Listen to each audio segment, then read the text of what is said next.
ಆರ್ಭಟಕ್ಕೆ ಹೆದರಿದ ಸುರಗಣಕ್ಕೆ ಅಭಯವನ್ನು ನೀಡುತ್ತಾ ಬಂದೇ ಧರೆಗೆ ಒಲಿಯುತ್ತಾ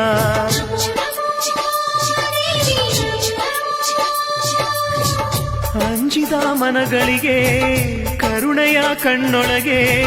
ಮಮತೆಯ ತೋರುತ್ತಾ ಕಾಯೇ ಅನುಕ್ಷಣ ಹರಸುತ್ತಾ 64 ಕೋಟಿ ದೇವತೆಯರ ಒಂದೊಂದು ಅಂಶದಿಂದ ರೂಪ ಹೊತ್ತಳು ಆಕಾಶ ಭೂಮಿ ಒಂದಾಗಿ ನಿಂತಳು ರಕ್ಕಸರ ಶಿರ ಚಂಡಾಡಿ ಕೊಂದಳು ನಮ್ಮ ಮನ ತುಂಬಿಹ ಅಷ್ಟ ಮದಗಳ ನೀನಿಂದು ದೂರ ಮಾಡೇ ದಿವ್ಯ ರೂಪ ತೋರಿ ಮಂದಹಾಸ ಬೀರಿ ಬಾರಮ್ಮ ಚಾಮುಂಡಿ